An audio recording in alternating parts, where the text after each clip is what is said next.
புதிய தலைமை தேர்தல் ஆணையராக ஞானேஷ்குமார் நியமிக்கப்பட்டுள்ள நிலையில் காங்கிரஸ் கட்சி கடும் எதிர்ப்பு தெரிவித்து வருகிறது. கூடுதல் தகவல்களை மூத்த செய்தியாளர் கணபதியிடம் கேட்கலாம்.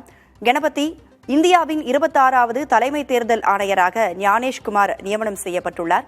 டெல்லியில பிரதமர் நரேந்திர மோடி, உள்துறை அமைச்சர் அமித்ஷா, எதிர்க்கட்சித் தலைவர் ராகுல் காந்தி உள்ளிட்டோர் அடங்கிய குழு தான் இந்த தேர்வை நடத்தியிருக்கிறாங்க.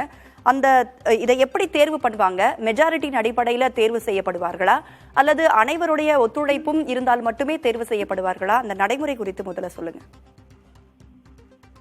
தலைமை தேர்தல் ஆணையர் மற்றும் தேர்தல் ஆணையர்களை நியமிக்க அமைக்கப்பட்டுள்ள குழு உச்சநீதிமன்ற உத்தரவுப்படி அமைக்கப்பட்டுள்ளது. உச்சநீதிமன்றம் நியமனங்களை மத்திய அரசு தானாகவே செய்வதை விடுத்து அதற்கான ஒரு நடைமுறையை உருவாக்க வேண்டும் என உத்தரவிட்டது. அதன் அடிப்படையிலே மத்திய அரசு ஒரு சட்டம் கொண்டு வந்தது. முதலிலே பிரதமர், மக்களவை எதிர்க்கட்சி தலைவர் மற்றும் உச்சநீதிமன்ற தலைமை நீதிபதி ஆகியோர் அடங்கிய குழு இந்த தேர்வை செய்யட்டும் என உச்சநீதிமன்றம் உத்தரவிட்டிருந்தது. பின்னர் இதற்கான சட்டம் கொண்டு வரப்பட்டு சட்டத்தின்படி நடைமுறை அமையட்டும் என தெரிவித்திருந்தது.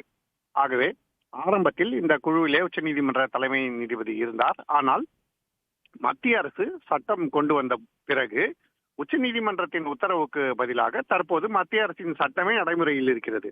அந்த சட்டத்தின்படி பிரதமர் நரேந்திர மோடி, உள்துறை அமைச்சர் அமித்ஷா ஆகியோர் அந்த குழுவில் உறுப்பினராக இருக்கிறார்கள். இதை தவிர மக்களவை எதிர்க்கட்சி தலைவரான ராகுல் காந்தியும் உறுப்பினராக இருக்கிறார்.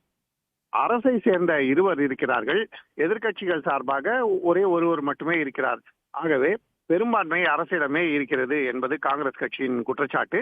ஆகவேதான் அவர்கள் புதிய தலைமை தேர்தல் ஆணையராக ஞானேஷ்குமார் நியமிக்கப்பட்டுள்ளதற்கு எதிர்ப்பு தெரிவித்திருக்கிறார்கள்.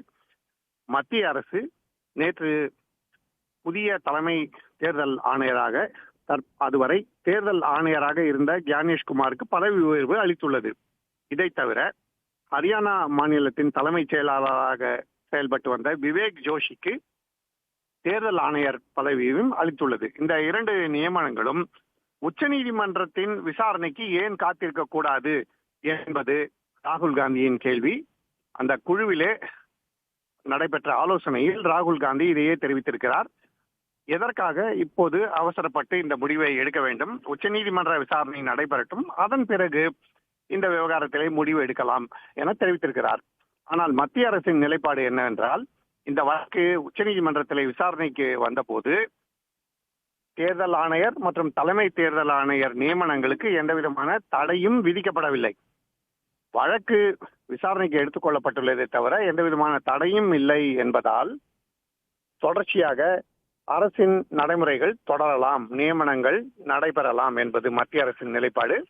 ஆகவேதான் காங்கிரஸ் கட்சியின் நிலைப்பாடு ஏற்றுக்கொள்ளப்படவில்லை. இதை காங்கிரஸ் கட்சி கடுமையாக எதிர்த்து விமர்சனம் செய்து கொண்டிருக்கிறது. விவரங்களை வழங்கியமைக்கு நன்றி கணபதி.